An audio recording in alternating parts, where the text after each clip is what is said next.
السلام علیکم ورحمۃ اللہ وبرکاتہ۔ یہ اللہ رب العالمین کا احسان اور فضل و کرم ہے کہ حضور کریم نے ہمارے ننھے بچوں کو اتنی پیاری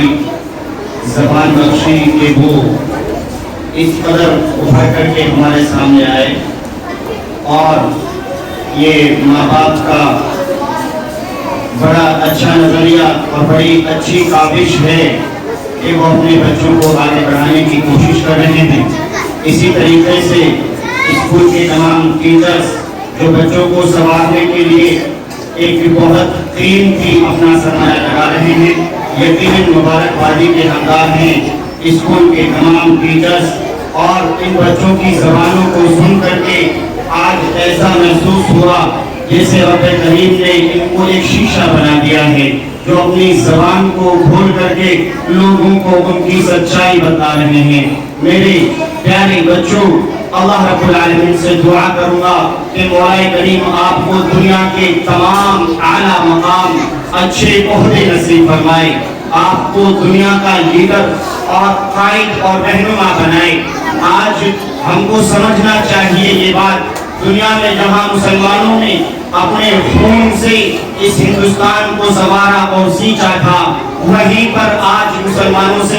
ان کی دیش بھکتی کا، اسی طریقے سے ہندوستانی ہونے کا پروف مانگا جاتا ہے۔ کسی شاعر نے کیا خوب کہا تھا، جب کبھی اس چمن کو خون کی ضرورت پڑی، جب کبھی اس چمن کو خون کی ضرورت پڑی تو سب سے پہلے گردن ہماری کٹی۔ اب کہتے ہیں یہ ہم سے پہلے چمن، یہ چمن ہمارا ہے تمہارا نہیں۔ آنکھیں کھول کر کے دیکھو اور پوچھو تاریخ سے، پوچھو ہسٹری سے، ہسٹری چیخ چیخ کر کے بتائے گی کہ مسلمان اس دنیا، اس ہندوستان کے لیے کتنی قیمتی اور اہم ذمہ داری نبھا کر کے یہاں پہنچے ہیں۔ آج ہمارے بچوں کو، ہمارے نوجوانوں کو سمجھنا چاہیے، آگے بڑھنا چاہیے، زمانے کی آنکھوں میں آنکھیں ڈال کر کے اس کو احساس دلانا چاہیے جس ہندوستان کو تم اپنا بتاتے ہو، اس ہندوستان کو آزاد کرنے کے لیے ہمارے پرکھوں نے بے شمار قربانیاں دی ہیں۔ مجھے یاد آتا ہے وہ زمانہ،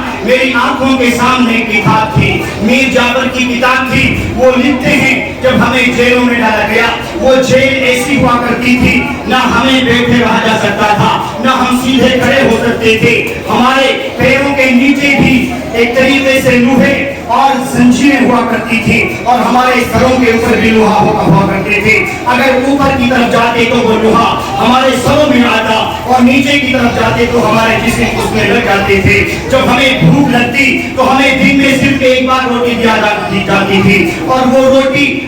لکڑی کے بارودوں سے بنی ہوتی تھی، اور اسی طریقے سے اس میں مٹی ملی ہوا کرتی تھی۔ وہ لکھتے ہیں جہاں روٹی بنانے کے لیے 100% آٹے کی ضرورت ہوتی ہے، وہاں اس روٹی میں 20% آٹا ہوا کرتا تھا، اور اس کو ہم جیل میں رہ کر کے کھاتے تھے۔ پوچھو ہندوستان کی تاریخ سے، وہ تاریخ بتائے گی اس ہندوستان کے لیے مسلمانوں نے کیا کچھ نہیں کہا ہے۔ عزیزو، ضرورت اس بات کی ہے، ہمیں اس بات کو سمجھنا چاہیے اور آگے بڑھنا چاہیے، اور جب کبھی ہندوستان کو آزادی کے لیے، اور جب کبھی ہندوستان کی طرف دوسروں کی نظریں اٹھیں اور وہ بتائیں کہ یہ ہندوستان ہمارا ہے، اس وقت ہمیں ہندوستان کی تاریخ پڑھ کر کے لوگوں کے سامنے آئینہ پیش کرنا چاہیے۔ جہاں تم ہندوستان کو اپنا بتاتے ہو، وہاں ہماری بھی تاریخ پڑھ کر کے دیکھو۔ میرے عزیزو، ہمیں یاد رکھنا چاہیے یہ بات، لکھنے والوں نے لکھا تھا ہندوستان کے ایک جگہ سے لے کر کے اور آخر حصے تک ایک ایسا کوئی پیٹ نہیں ہوا کرتا تھا جہاں مسلمانوں کی لاش اس پیٹ پر نہیں رکھا کرتی تھی۔ یہ مسلمان ہیں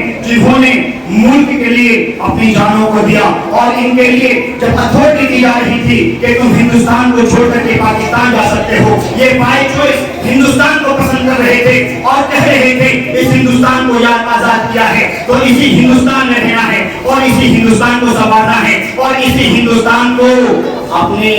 قبر بھی بنانا ہے۔ ابھی بہادر شاہ ظفر کی بات آ رہی تھی، ہمارے پرنسپل سر کہہ رہے تھے، ان کا ہمیں یہ بات بھی یاد رکھنا چاہیے، جب ان سے مرنے کے وقت آخری خواہش پوچھی جا رہی تھی تو وہ کہہ رہے تھے میری بدنصیبی یہ ہے کہ مجھے میرے ہندوستان کی مٹی کو نہیں مل رہی، لیکن مرتے وقت میرے